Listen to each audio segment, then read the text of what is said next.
هنتعلم مع بعض ازاي نشتغل على السكانر بتاع الريكو ام بي 301 اس بي. اول حاجه طبعا اول ما هنفتح المكنه هتبقى واقفه معانا على الشاشه الرئيسيه اللي هي موجوده قدام حضراتكم ديت. طيب دلوقتي طبعا الريكو 301 بنعمل لها شير من خلال وصله الانترنت كده. اي راوتر عندك قديم وتعمل لها الشير كده، بتعمل لها فايل او فولدر شير على الديسكتوب او في اي مكان انت عايزه وتعمل الشير بالطريقه دي. طيب نخش بقى في الموضوع ونبدا ان احنا نصور. دلوقتي احنا عندنا طريقتين من التصوير، تصوير من الفيدر وتصوير من الازازه. طيب لو احنا صورنا من الفيدر بمجرد ان احنا مثلا ما هنجيب الفايل اللي احنا عايزين نصوره كده بالطريقه ديت وهنخليه بالطريقه دي. تمام، لازم نسمع صوت الصفاره دي اهي، نسمع صوت الصفاره ديت يبقى هو خد معانا الاوردر. كده احنا حطينا الورق على الفيدر، هنبدا ان احنا ندوس على كلمه سكانر كده، وبعد كده هنختار فولدر. لو مش فولدر دي متفعله وكلمه ايميل متفعله كده هنختار فولدر، وبعد كده هنختار السلكت دايركشن وهنختار ال 122 سكان او اي فولدر حضرتك مسميه او مسطبه، وبعد كده هقول له اوكي. كده انا خلاص اخترت الفولدر اللي هيروح عليه الفايلات ديت. هبدا بعد كده هعمل ايه؟ هظبط في الاعدادات بتاعه الفايل اللي هيطلع. طب هظبطها ازاي؟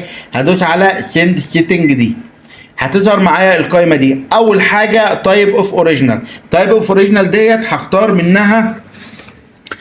منها هدوس عليها كده، هختار منها اذا كنت هحتاجها بلاك اند وايت اللي هو ابيض واسود، او هحتاجها فول كولر اللي هو تاني خيار فول كولر، او جراي سكيل، او اوتو كولر سيلكت. طبعا انا ما برشحش اوتو كولر سيلكت ديت، انا هخليها بلاك اند وايت او هختارها فول كولر زي ما انا محتاج. وبعد كده هختار بقى ايه، تكست ولا تكست اند فوتو ولا فوتو بس ولا تكست اونلاين ارت. طبعا انت هتختار ديت على حسب الحاجه اللي انت بتصورها، يعني ديت تكست بس، لكن مثلا حاجه تانية زي ديت بتكون مثلا فوتو، بعملها على اساس ان هي فوتو. تمام، هظبط الاعداد بتاعتي من هنا واقول له اوكي. تمام، هخش بعد كده على تاني خيار وهو الريزوليوشن. الريزوليوشن ديت اللي هو بتختار الدقه بتاعت الصوره اللي هتطلع لك. طبعا انا هختارها مثلا على اعلى دقه اللي هي 600 دي بي اي واقول له اوكي.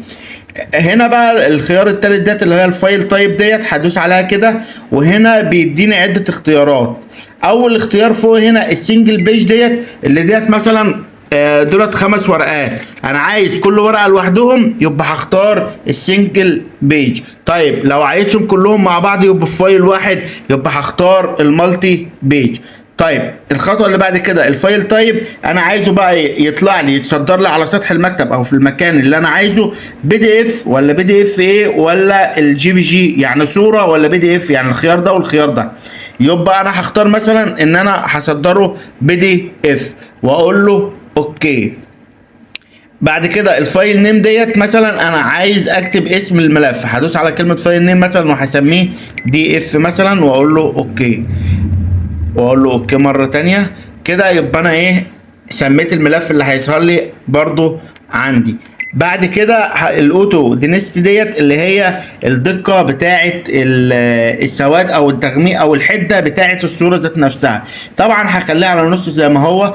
السايز بقى اللي انت عايز تطلعه ديت، انت عايز تطلعه على ورقه A4 ولا على A5 ولا على A5 اللي هي ار البي 5، الكلام ده كله عندك كل الخيارات. طبعا في خيارات تانية هي ممكن تشتغل عليها ديت، انت بتظبطها على حسب الورقه اللي انت عايز تطلعها. تمام، الخيار اللي بعد كده اللي هو ديت، الاختيار اللي بعد كده اللي هو ديت بقى بتتحكم في التكبير والتصغير، يعني انت عايز تخليها 200% ولا 141% ولا عايز تعملها انت بمزاجك انت مثلا الاختيار اللي انت عايزه. تمام، طبعا بخليها الفول سايز ديت لو انا عايز اطبعها على الاي 4 ديت. طبعا السكيورتي ديت انت لو عايز تعمل بصمه او توقيع زي ما بيقولوا، وديت لو عايز تقفلها مثلا بباسورد، تقفل الملف بباسورد. طبعا ده كله مش مفيد قوي، طبعا هو كده كده بيبقى على الجهاز بتاع حضرتك. ديت كل الاعدادات المهمه في موضوع الاسكانر، او في ان انا اظبط الاسكانر بتاع 301 الريكو. هقول له اوكي بعد كده. كده هو جاهز اهوت. هدوس بعد كده على الزرار الازرق ديت، طبعا هيقلب له لونه الاحمر، وهيبدا يسحب معايا اهوت الخمس ورقات بتوعه او الفايل اللي انا عايز اسحبه.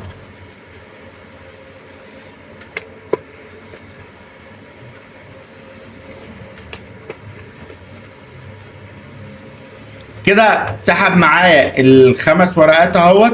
ديت اخر ورقه، وطبعا هو انا مستني هنا يديني الاوكي. خلاص كده هو اداني الاوكي اهوت. لو انا جيت ودوست على الزرار ديت هيقول لي ايه؟ ان هو دلوقتي بتتبعت اهوت ترانسفير اهوت، بيبدا ان هو يبعت البتاع، وبعد كده اداني كومبليت اهو.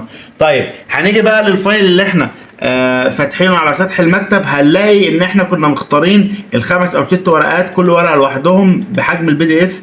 طبعا الجهاز اللي احنا شغالين عليه ده ما فيهوش برنامج البي دي اف، فهيبدا يفتح لي اي براوزر موجود ويفتح لي الصفحه بتاعته.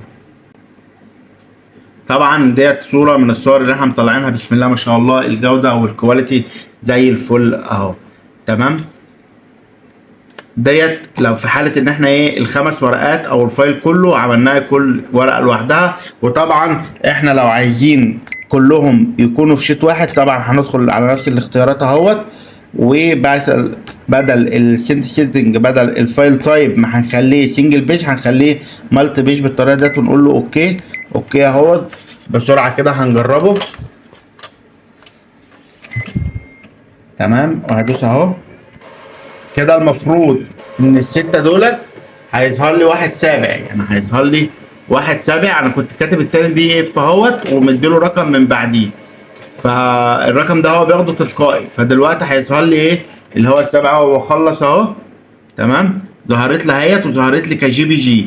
لو انا فتحت الفايل ديت اهو هيبدأ ان هو يجيب لي الخمس ورقات مع بعض.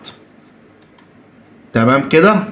ده كان كل حاجة عن اسكانر او التصوير او تشغيل الاسكانر بتاع ال 301.